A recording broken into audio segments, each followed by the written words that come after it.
Welcome to the Healthy Gut Podcast, the place where you can learn how to achieve a happy, healthy gut with your host, Rebecca Coombs. On today's episode of the Healthy Gut Podcast, episode 14, I'm joined by Shaun Seymour and Sam Roberts from Everyday Athletes. They are both qualified nutritionists and personal trainers, and today's show is all around movement. It's something that I've been really haphazard with in my life, and I have been working with Shaun and Sam now for a couple of years, and they really are part of my wellness dream team. So we talk about the importance of moving your body and how you can even just get started if you're not feeling very well and you haven't been able to move, as had been the case with me, but also how to increase your movement so that you can start to build some strength back in your body. And also the importance of movement when it comes to stress and finding the right movement for you, and how we can find the right personal trainer for us. That is the all-important thing. So I hope you enjoy today's episode 14, with Shaun Seymour and Sam Roberts. Welcome to the show, Shaun and Sam. It's great to have you here. Thanks for having us, Beck. Excited to be here. So I actually have known Shaun and Sam for some time.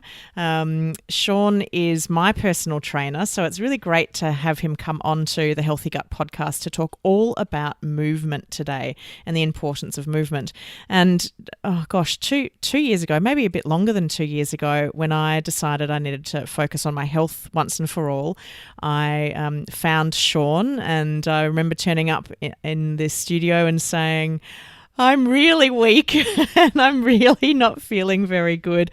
I need you to help me, but I'm not in a good place and we need to start from the start. And we did, didn't we, Shaun? Very much so. It was basics to begin with. Yeah. So, and that's been my journey, just slowly building. And I've had quite a few setbacks with my back playing up over the last 2 years, but I keep persevering and I still move my body every day. So Shaun, I'd love we'll start with you in terms of how you became a new qualified nutritionist and personal trainer, and really what brought you to do what you do today. Well, I was kind of at that point in life when I was trying to make a career decision for myself, and I knew that I wanted to work with food, so I was kind of making a decision. I was tossing up between becoming a chef or studying nutrition. Bit of research, and you realise that chefs really don't live that much of a glamorous life as like it looks on TV. So I decided to study nutrition, as I've always been very passionate about health and fitness. Did my studies. Once I finished my studies, I thought I'd get involved with personal training as well, because it really gave me the type of nutrition work that I like doing. It helps me work one-on-one with people. I like to work with people, get to know them, and chase goals, try change lives. It's great fun. Wonderful. And Sam, how about you? You've got your own really interesting story as to how you've come to be a really great personal trainer and nutritionist today. Yeah, thanks, Beck. It was about 10, 11 years ago, and I was actually 23 kilos heavier than I am today, actually. I was...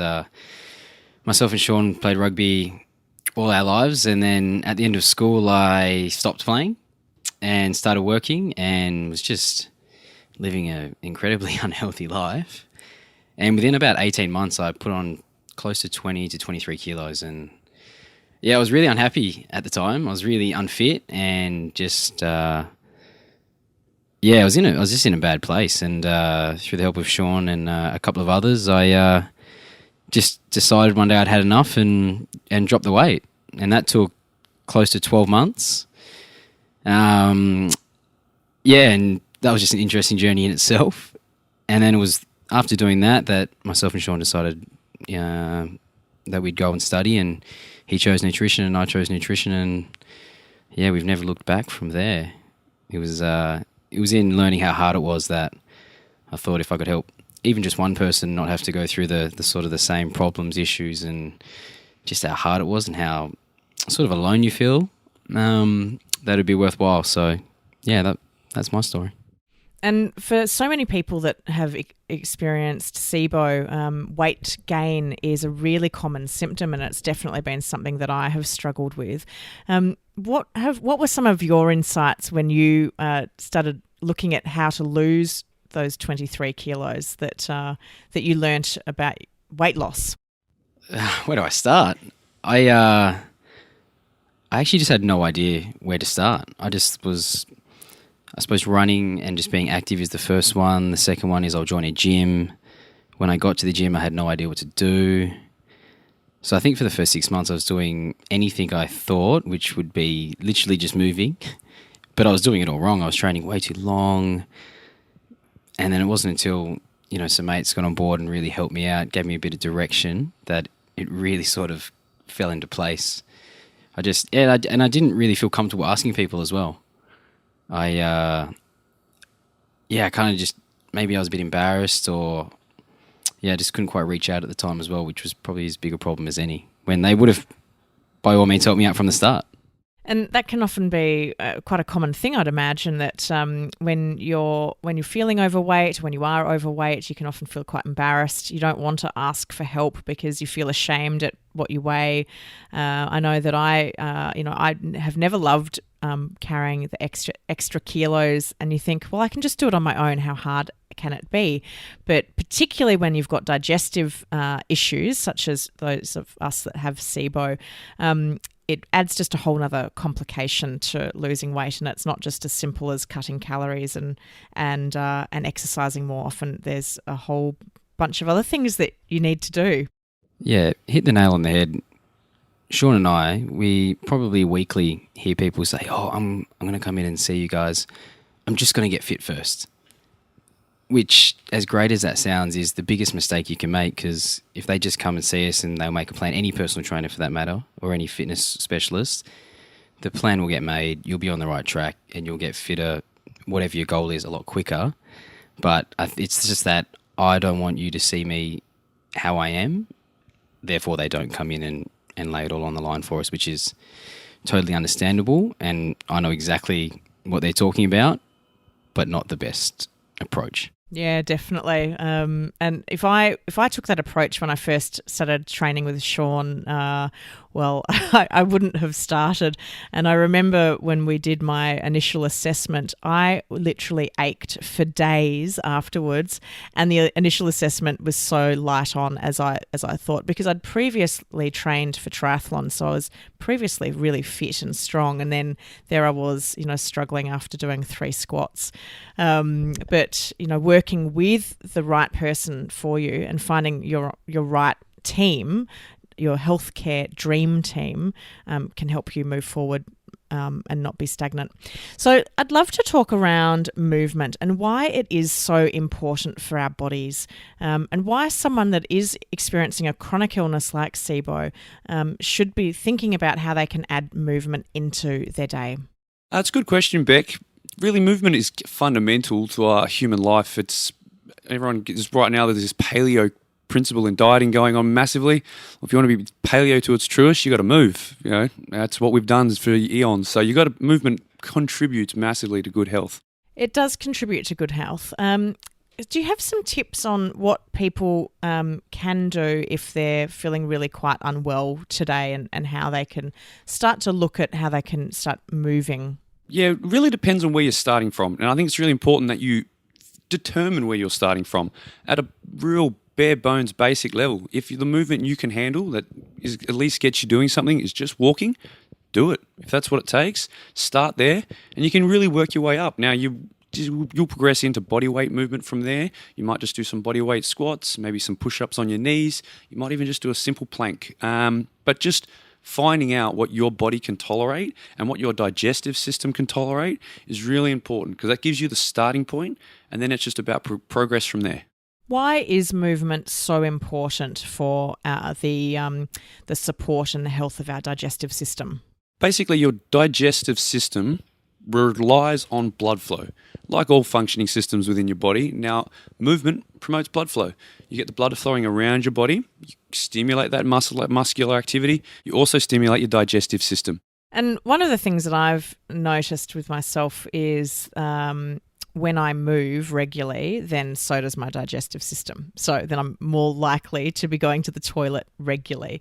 And something that someone said to me once was that, there's a reason why a dog does a poop every time it goes for a walk, because it's moving and it's doing what it's supposed to do. And I think that particularly with SIBO, we feel so chronically unwell. We can feel really bloated. We can be in quite a lot of pain, and we can feel really fatigued. So should we be, walking quickly, walking slowly? Should we be walking for 5 minutes, an hour? What are your views, Sam? What would you say to someone that's listening? I would just elaborate on what Shawnee said, and that's just moving to how you think your body can cope with it, if that makes sense. It's you might start light, see how that affects your body. If you feel great, either while doing it after or a day or two after that, then great, you can keep it at that level, or you can maybe step it up a little bit. And you just keep slowly progressing, and that's all you have to do. And in no time, you'll be doing full laps of the block, if not full kilometres. And that's how I found it for myself when I was first trying to lose weight. I remember the first run I did was about 250 metres. I was down on all fours, and I thought I was going to have a heart attack. I was that unfit, and I was just like, how did I ever run kilometres? It was literally 250 metres, and then I made the goal. Each time I run, I'm just going to make it to the next letterbox, which is 5 metres away, and I just kept doing that. Next thing I know, I ran my whole street, and people can do the exact same. You just start slow, small changes over time, and you'll make your way through. I think that's good advice. And if anyone listening wants to start adding movement into their day, that perhaps if they're feeling particularly unwell, they could perhaps just go outside and walk to the corner and come back. And then it might be doing one block and coming back, and then building up to a bigger block, and perhaps going to a park and walking around the park, and then doing 2 laps of the park and 5 laps of the park. And I personally know that I never feel worse for going for a walk. Getting on the walk can often be my biggest challenge because there's many reasons why I can convince myself not to do it. But once I'm on the walk, that I feel great. Can you talk around why we feel good when we're exercising? All comes down to endorphins, Beck, basically. Exercise stimulates blood flow, like we spoke about before, and it causes a chemical reaction in the brain that releases what a lot of people have heard of called endorphins. Basically, little feel-good kicks. So they're kind of making you feel good because you've moved your body. Spot on. Yeah, fair enough. And I think that that's a really wonderful side effect of exercise. Now, I have been one of those people that in the past was, full-blown triathlon obsessive person. I was, training 7 days a week, running, cycling and swimming, and loved it. And then had quite a bad, a very silly but very painful and quite damaging bike accident where I completely destroyed my quad muscle, and I was on rehab for 12 weeks, which really knocked the wind out of my sails. These days I focus on walking and some light training with you, Shaun, but also yoga. So my exercise has changed dramatically, but I actually feel more invigorated by it. Can you talk to me about what happens in terms of, how do you know what is the right exercise for you? And if there are any signals that you can look for that your body gives you to say that that's perhaps the wrong thing to do? Yeah, really good question, Beck. We get it quite a lot. One clear-cut sign that an exercise is no good for you is short, sharp pains. And that can be anywhere in the body. Backs and knees and any muscles, and even your nervous system will tell you. And that's a clear indication that either A, the exercise isn't very good for you, or B, you're doing a good exercise, you're just not quite doing it correctly. And they're things we work on all the time in the gym, for sure.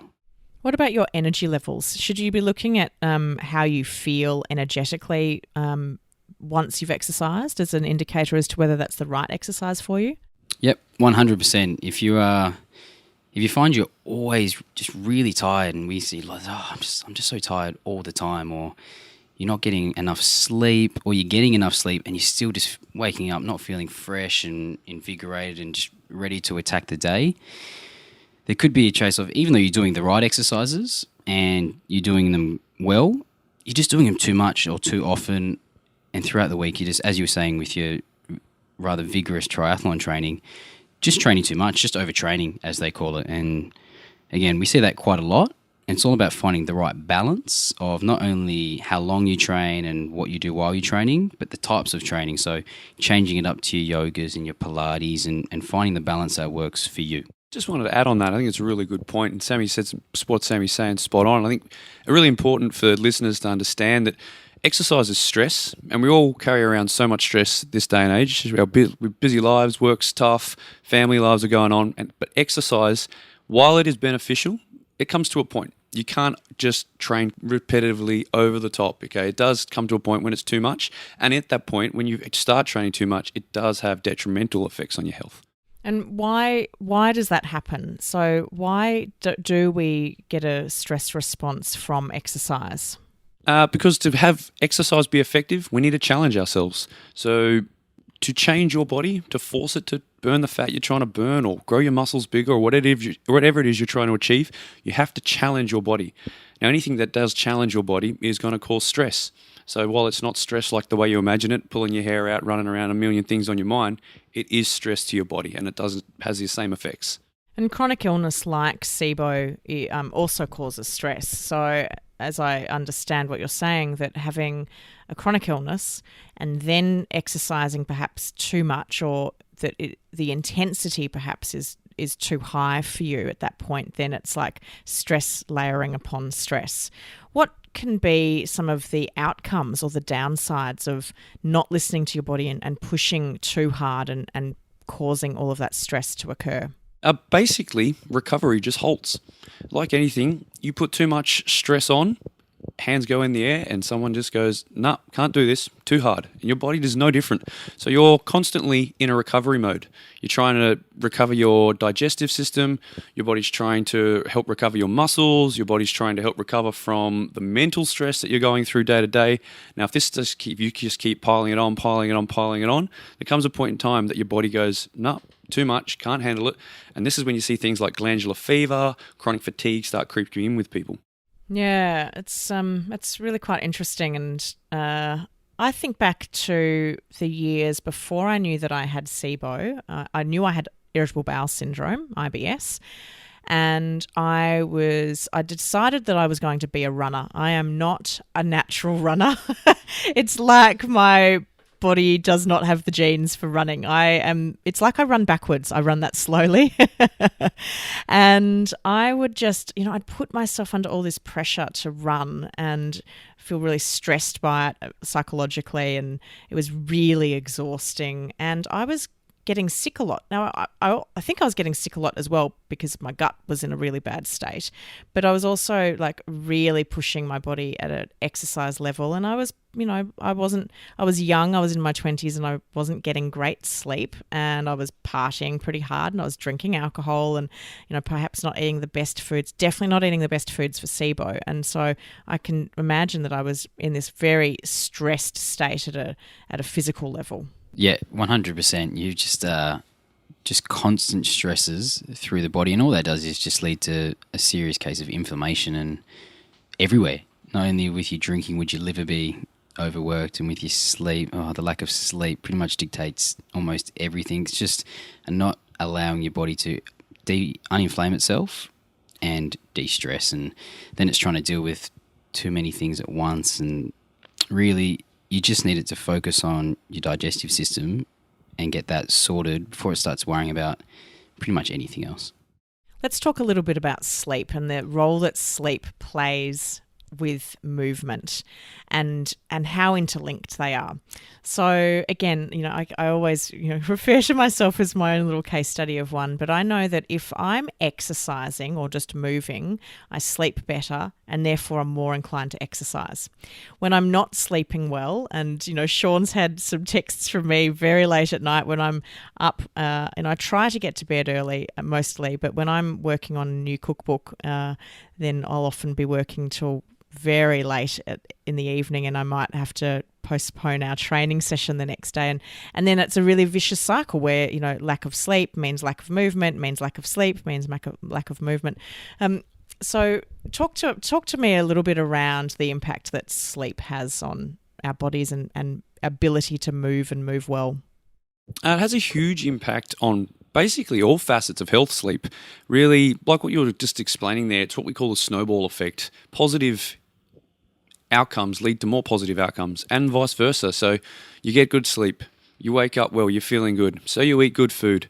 You make your training session. You're feeling good. You train hard. You go home feeling well. Those endorphins we spoke about earlier are pumping. You want to eat well again because you've just done a good training session. You don't want to ruin it. And then after a big day, that you had a very good productive day because you've been feeling good all day, you get to night time, you're tired. You sleep well again. And the exact opposite can occur. You don't sleep well. So you wake up, you're feeling sluggish, you feel like something easy. You do eat something not so healthy. You're feeling sluggish. You don't feel like going to the training session. You don't make the session. You start beating yourself up because you didn't make the session. And it's just that vicious cycle, like you said, Beck, it really creeps in. That vicious cycle can be a very positive cycle if you just make sure you put those little steps in to get the positive cycle flowing. What are some tips that you have for people that perhaps are, insomnia is quite a common symptom of SIBO. What are some tips that you have for people whose digestive systems are causing them disrupted sleep, and how can they do things today to help them sleep better, to then allow for better movement? Question I'm glad you asked. I've suffered insomnia probably the last 20 years, and I'll tell you, it's only in the last 2 to 3 years that I really feel like I've got control of my insomnia. The biggest piece of advice I can give on that is just coming to terms with that you have insomnia. It's not a bad thing. You're not a bad person, and it's as frustrating as it is to be awake at night. As soon as that frustration kicks in, and I'm sure everyone listening to this who knows about this will relate to this, as soon as that frustration kicks in, you got no chance of getting to sleep. Just coming to terms with it. Deep breathing is a great tactic you can use to try and calm yourself down. If you need to, try to do something productive. Read a book is a great one. I find just occupying the mind, because it's that, the thought process that just goes on and they just spin around in circles. But once that's started, you're really not going to get any sleep. So come to terms with it. Accept it, try be calm about it, try do something with the time that you feel, so you don't feel like you're just lying there wasting time, because it's nothing worse than staring at the roof. Try and find things that help you relax. Don't just accept, I've got insomnia, that's it. It's nothing that can help me, I'm this way. There is things out there. Meditation helps. Reading books helps. Calming music helps. There's all kinds of different ways that you can calm yourself and get the sleep. It just does take a little bit of work, like anything that's worth doing. I really love what you've said there, Shaun, about not being angry about having insomnia. And I think that when we have these conditions, we can often feel guilt and shame and anger and all of these negative emotions that can really wreak havoc on us psychologically. And I have had bouts of insomnia over my lifetime, and gosh, it really resonated with me where you talked about when the mind kicks in, and I literally, feel like a switch turns on, and then my brain can be racing, and it's going a million miles an hour, and I can feel my heart rate increases, and then my breathing gets more shallow. And something that I've done is I have a series of meditation apps that I have on my phone, and I always have my little earphones next to the bed, so that if I do wake up in the night time, I'll put a meditation app on and I'll listen to that. And there's only been one time in all the times I've used my meditation app that I haven't been asleep by the end of it. I've found them really, really beneficial to me. You've talked a little bit about breathing. What do you mean by breathing, and how does someone breathe? Because we're all breathing every day. So what does that mean, Shaun? It's an amazing tool, breathing. How powerful breathing is, and how you can actually use breathing to control your mood is amazing. What I mean by that is really focusing on taking some deep breaths in through your nose and out through your mouth. Now, you want to do this level of breathing so deep that if someone was sitting next to you, they could hear you. Okay, so just doing that, maybe 10 breaths, and then slowing your breathing, bringing it down, and just really focusing. Think about the breath. Like we were talking about, the thoughts that go crazy. If you can find something that occupies your thoughts, it will help you sleep. And if your thoughts are channeled towards your breathing, it makes a big difference. And do you recommend that people count on the inhalation and the exhalation? I could breathe deeply, but I could do it really quickly, and that might speed up my heart rate. So what's your advice around how many seconds or whatever that you have to breathe in, and do you get people to hold the breath and then release it? What's the literal step-by-step guide on how to do that? I would say a 3 to 4 second inhalation and then an equivalent exhalation. I wouldn't say a set number because not everyone has the same lung capacity as everyone. Some people will find that a really deep breath just kind of leaves them short of air. Basically, as long as you are in control of your breath is the important thing. You are slow, you have a tempo, it's methodical, you control the breath in and it goes as deep as you possibly can, and then you control it out till you feel you've expelled all of the air. That's how I would recommend you do it. And how quickly do you find that can actually help calm the mind and allow yourself, Shaun, to get back to sleep if you've woken up or you haven't been able to get to sleep with insomnia? Personally, no more than 10 minutes. It's quite fast for me. I'll go through a little process where I look at the roof, I relax, I take that first deep breath in, and then from there I just start counting. I take a breath in, I count my breaths, 1 on the inhalation, 2 on the exhalation. When I get to 10, I start again. No more than 10 minutes and I'm pretty much out like a light. It's really great. It's a really great advice. I'm going to try that next time I'm struggling to get to sleep and the brain is racing, because there's always a million ideas going off in my head of what recipes I'm going to develop that are going to help the SIBO community. Pain. Now, pain is something that us SIBOers are really familiar with. We deal with it every single day. Our guts are bloated. We feel like we're really distended. We can have really intense cramping. I mean, some people can end up in hospital because the cramping is so overwhelming that they're worried that something else is happening. We can have pain from constipation, pain from diarrhea, pain from heartburn. Like, we are literally so attuned to pain that, we are ready for pain. And sometimes exercise can be painful. So can we have too much pain happening in our body? Yeah, you actually can, Beck. It's a really fine line, to be honest. Even with people that have no SIBO or any GI issues themselves, it's still a fine line. Those who obviously have SIBO or any sort of GI thing going on, that's where it gets a little tricky. It's one, I would say you should definitely exercise. My second thing would be the next time you exercise, that's where it differs. So just as we were saying, starting lightly, seeing how that feels, and then waiting a couple of days, because you don't want to be exercising when you're cramped, when you're bloated, when your gut's feeling irritated, if your bowels aren't feeling great, if you're feeling the effects of heartburn, then I would say take the day off. I would say have a rest and let your body do what it needs to do in terms of recovery, and then just see. The next day that you're feeling like you're up for it, then go for it, and then really see what can happen. We see it a lot. It's if you're feeling really sore in the muscles or in the joints or your ligaments or anything like that, after 2 days, it's a little too much pain. That's the last thing you want. You don't want your body to be that sore that long. It should be helping your body, not making it worse. I've done training sessions and things in the past where, 3, 4, 5 days out of the training, I can still be feeling really sore. And I don't know if my listeners have ever experienced this, but I call it the toilet test, where whether you can sit down on the toilet unaided and whether you've got to throw yourself back onto the seat because your legs are so stiff and sore that they just don't have any give. To me, that's too much pain. and that's not the kind of sensation that I like. And I don't like to get that stiff and sore from a training these days. And I think that's probably what you're referring to, Sam. So, something interesting though for the listeners is that I think particularly with bloating, and look, this is my personal experience. It won't work for everybody, but on the days that I'd get really bloated, a gentle walk, and I'm not talking about power walking and doing a really long walk, but literally just going for a walk around the block, just slowly, and focusing on my breathing could often really help alleviate my bloating. I'd laugh and say I was being propelled along by the gases I was able to release. And I think that moving was really helping get some of that trapped gas out. So I think that, doing something that can work like that can be quite beneficial.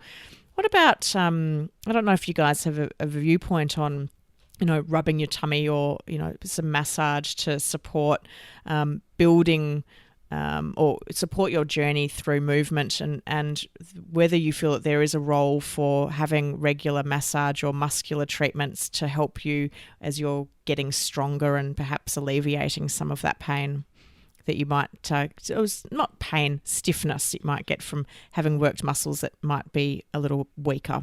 Yeah, definitely. Regular massage makes a big difference. Personally, I get one rub a week, and it makes a huge difference. You get a lot of trapped tension within your muscles. Your muscles get stiff, they get sore, they don't move the way they're meant to. So having someone work on those spots, particularly those spots too, and that's one piece of advice I'd give to all listeners. If you are seeing someone, make sure you communicate properly with them. Tell them what's sore. Tell them what you're feeling, because then they can do their job properly. A lot of clients I have, they go in, they lie down, they basically treat it as a relaxation period, which is great. Of course it is. It's enjoyable. But if you get your professional, and you should have a professional, working on what's actually causing you grief, then it makes a big difference. You can actually relieve the muscles that are causing you tension, causing you stress, and stopping you from being able to exercise as effectively as you possibly can. Not to mention, it can also just feel really nice to have some tight and stiff areas of your body worked. What about you, Sam? Do you, regularly have massage or muscle treatment? Yeah, I'm in the same boat as Shaun. It's maybe not once a week, once a fortnight for myself, but I do a lot of that kind of stuff as well on my own. And we've got a few tools in the gym and a few balls that we like to get into nice tight spots. And I wouldn't say it's the most enjoyable experience, but it definitely helps. It's just, and for some people it might be a grueling gym workout. For others it could just be, as we were saying, a walk around the block. And for each person you'll get tied off a different level of intensity in exercise. So those sort of things, whether they're weekly, fortnightly, however often you feel you need to, will make a massive difference. I just wanted to add one thing on what's been said about movement for the listeners. I think it's really important for listeners to determine why they're training. If your SIBO is so bad and that all you want in life is to get on top of your SIBO, your approach to training would be very different to if for someone who, like Beck, for example, she's real well on top of her SIBO now. It's an ongoing journey, but she's able to challenge herself to a high level. So when you really are in control of your SIBO, your focus will shift more towards weight loss or toning up or other goals. But you really need to know where you are at on your SIBO journey, because if your pure focus, if all you want from everything you're doing is to improve your SIBO because it's affecting your life that bad, your exercise should be very light. You don't want to do exercise to a level of intensity that's going to take away from your body's ability to repair your stomach. Okay, as you progress and you start to heal your stomach, you'll find that you are able to try and focus on other things. But yeah, like I said, it's really important that you know where you are on that journey. And I'll just point out, and it's just technical. It's we're healing our small intestine rather than than the stomach. But our stomachs can often have issues as well. Our digestive system. In order for SIBO to occur, something's gone wrong with our digestive system, and that is from mouth to anus. And I think that whilst yes, we've got SIBO, I'm pretty convinced that we've got things going wrong elsewhere. But anyway, just me being technical there. But I really love that, Shaun, because it is so much about doing things that are right for your journey at your journey's point in time. So where you are today isn't where you'll be in the future. Where I am today with my health isn't where I was in the past, and it isn't where I'll be in the future, because I'm always looking forward. Talk to me about goal setting. I think goal setting is really important, looking forward rather than looking back. How do you work with your clients around setting goals and helping them to get to a point in the future that they're wanting to achieve? We sit down with our clients every 6 weeks. So every 6 weeks we'll formulate a new plan and a plan of attack and all that kind of stuff. But initially we just sit there and have a good, honest conversation with them, and all sorts of questions, what's going on in their life, work, business, family, and just really get a good picture of where they are health and fitness-wise, and just get to know them. And that sort of allows us to go, okay, let's make a plan that's going to suit you, not just, I feel a lot of people make a plan, but they haven't really thought it out. They just want to be able to walk around the block maybe, or they want to drop 5 kilos or anything like that. But what you really need to do is go, what do I really want to do? And you got to really figure it out and just have an honest chat about it. And we find it a lot. We will say, cool, you want to do that? Why do you want to do it?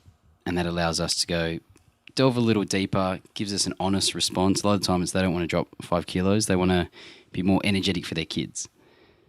And that's going to get them not only into the gym, but allow us to give the best plan of attack going forward. And how do you break down those steps? So let's say someone's saying that they want to lose 5 kilos, or that's roughly 10 pounds.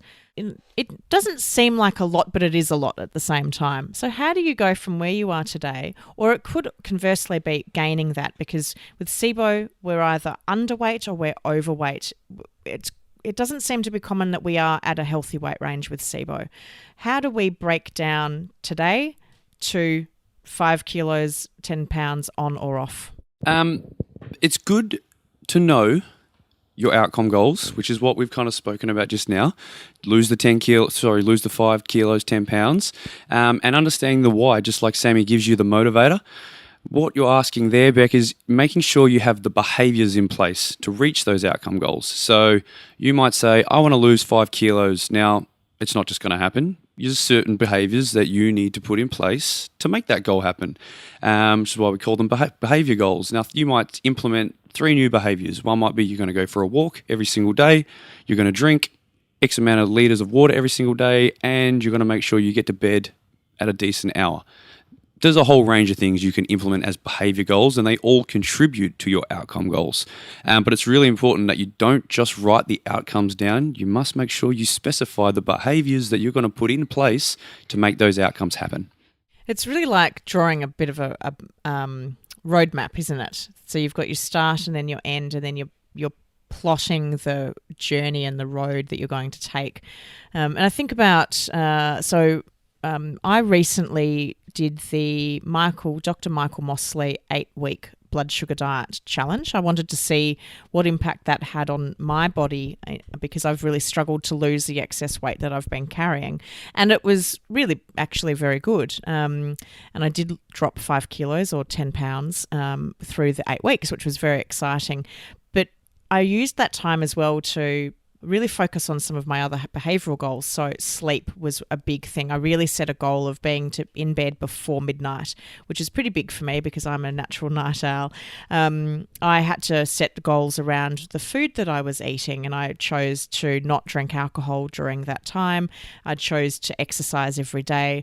And like you say, Shaun, all of those things that I put in place contributed to me losing 5 kilos or 10 pounds from that program. So I think that's really sound advice on how to get there. And we can apply that for SIBO as well. And I think that whilst we might not have all of the answers as to how we get well, we can put things in place. And stress and anxiety can be really common with this condition, because we can feel quite overwhelmed that we're sick and we can't get well. And so perhaps one of those behavioural goals that we could aim towards is to focus on our breathing. Because when you're focusing on your breathing, it's very difficult to stay in a very anxious state when you switch your mindset to focusing on your breath. What are some other things, some behavioural goals that you commonly see that people need to adopt when they're setting some goals that support movement? I think the first one we see, or that we try to implement, is just being realistic as well, because we get, as amazing as it is, I'll be in here every day, morning and night, and just giving it my all. It's figuring out what your lifestyle is, and then just therefore choosing a couple of times a week, if that's possible, to then go about it. And each week you'll be hitting it, feeling motivated, feeling positive, and then you can always increase it from then. It's all about just finding it, being realistic, and then launching from there, really. Sam, I love that. I am, like I've said many times, I'm all or nothing. And I am that person when I start training. I'm like, I'm going to be here 7 days a week and I'm going to train twice a day and I'm going to be competing in an Ironman competition in 6 months because I'll be so buff and fit. And then I do a week and then I'm really sore and then I fall away. And actually, one of my behavioral goals has been about moderation. Interestingly. So it's actually me trying to pull myself back and not saying I'll exercise 7 days a week, but it's me saying I will exercise consistently 4 times a week. Once I've got the 4 times a week down, then I will build from there. One of the things that I've had to do is get support. So I see you guys twice a week, which is great. I train twice, 2 mornings a week. But I needed to find support outside of that. And I've really rallied the support of my partner to help me get up and out and walking. And I've got a friend that I like to do yoga with. How do you advise your clients around getting support to exercise when they're not working with you as personal trainers? That's a good question because a supportive social network is so important to any health and fitness goal. Obviously, the people around you influence your reality. So if you really need to get the ones you love and the people who love you on board with whatever you're trying to achieve.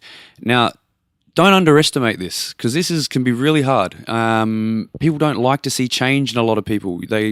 People are resistant to change. So it really could come down to an important conversation where you actually need to sit your friends down, your boyfriend, girlfriend, wife, husband, whoever it is, or even your boss, and just have a chat around, explain to them why what you're trying to do is important to you and how much of an influence and impact they have on your life and how much it would mean to them if they could be supportive. Because they don't mean to not be supportive. It's just you're doing things differently and it's taking them by surprise. Usually someone just needs to hear exactly why and how important it is, and you'll get the support from them. That's really valid, particularly with SIBO, because so much of your life changes with SIBO, particularly around your food.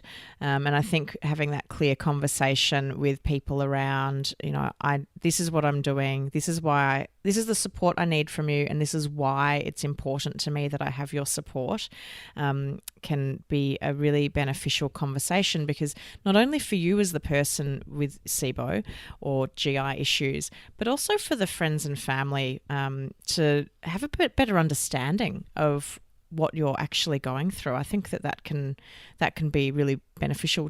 What do you see, Sam, with your clients? Yeah, 100%.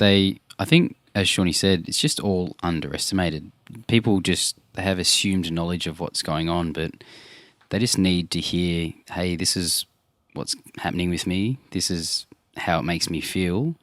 And this is just what I need from you guys because, maybe I'm having a bit of a rough time at the moment, whether it's with SIBO and coming to terms with that, or how that's affecting you health-wise, or whether it's trying to lose weight and how that's affecting you emotionally. Just having the honest conversation of, guys, this is where I'm at. This is the sort of help I'm looking for, and the support's there. I had that conversation with my partner where I sat him down and said, I need your help.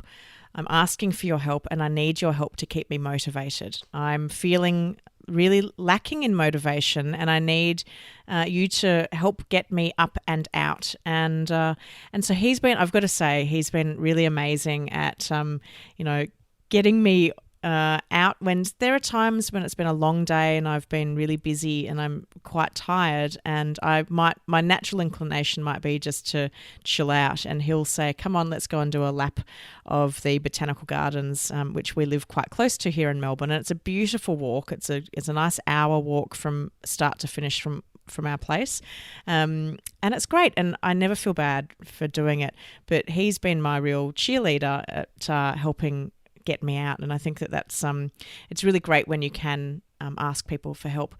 What if people feel that they don't have anyone to ask for help? Are there other ways that people can find support? Certainly is, Beck. You just need to look for it. Someone like yourself is definitely providing channels for people to look.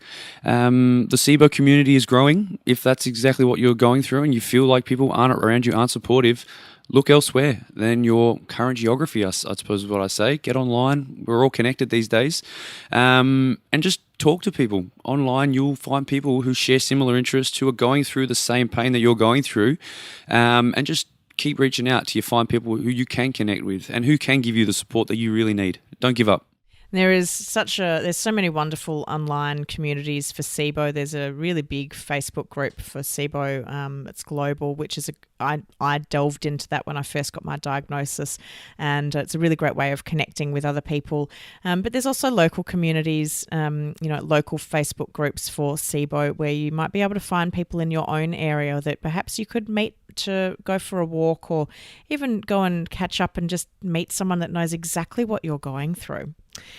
Now, you guys are quite interesting as personal trainers because you've got the nutrition qualifications and experience as well as personal trainers. Before we finish, I'd just like to ask you about how important you think nutrition is in us getting well again. It's just as crucial as movement. Your nutrition influences every system in your body. I think everyone's heard the term "you are what you eat," and it's very true. It's particularly true for SIBO sufferers. Now, the bacteria in your small intestine that are causing the grief thrive on certain nutrients. So if you are starving those bacteria of that nutrient, you can help heal your small intestine.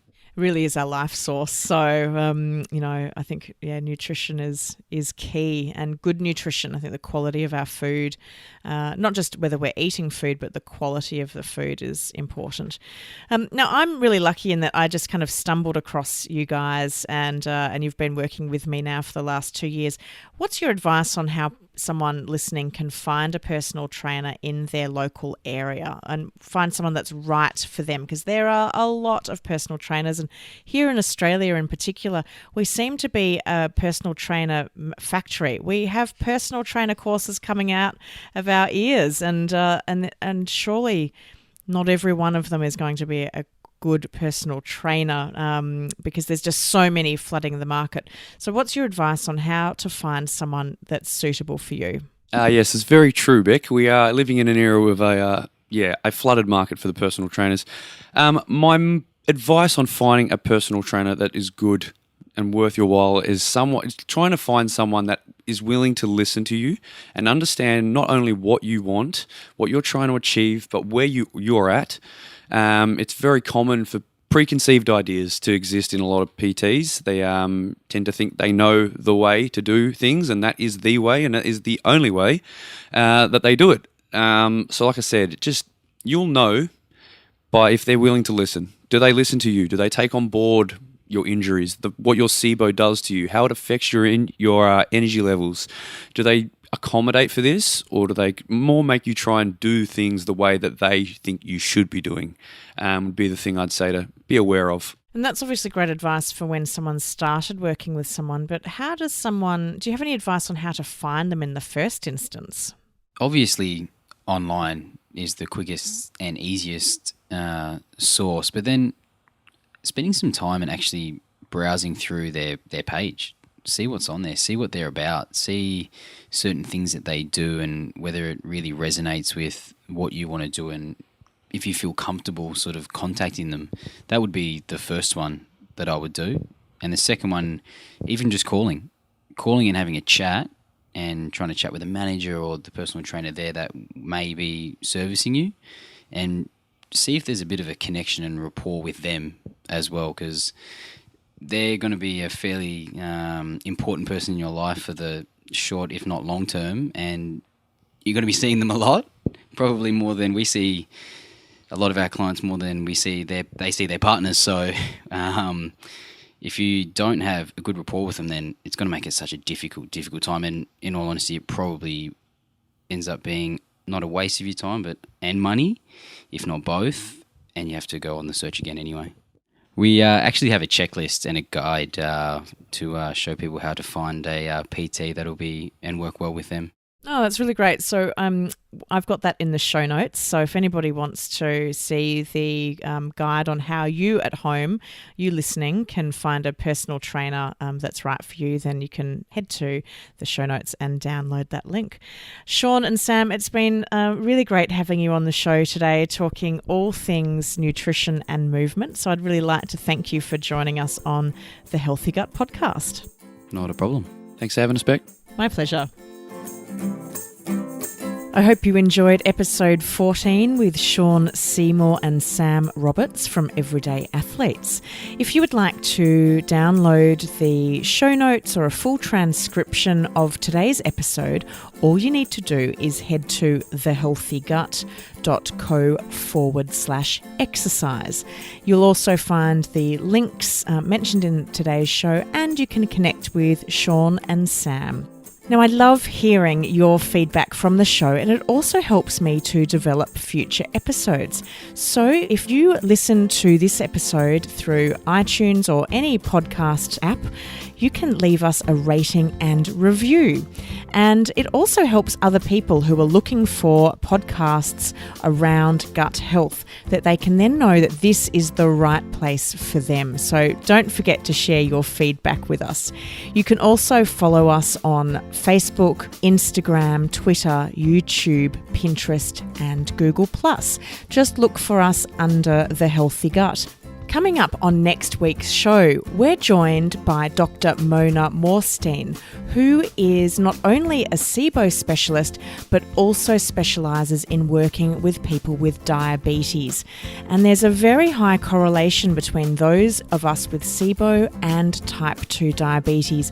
So this episode is not to be missed, especially if you've ever had any issues like I have around insulin resistance and blood sugar irregularity. It's a great episode, and I'm sure you'll enjoy it, coming up next Tuesday. You've been listening to the Healthy Gut podcast with Rebecca Coombs. To learn more about the Healthy Gut or the podcast, head to thehealthygut.co/podcast. If you would like to help support the continuation of this podcast, you can make a contribution at thehealthygut.co/podcast. With thanks to Belinda Coombs for the production, editing, and original music score of this podcast. To hear more of Belinda's music, head to soundcloud.com/Belinda Coombs. The Healthy Gut podcast is a production of The Healthy Gut. Thanks for listening.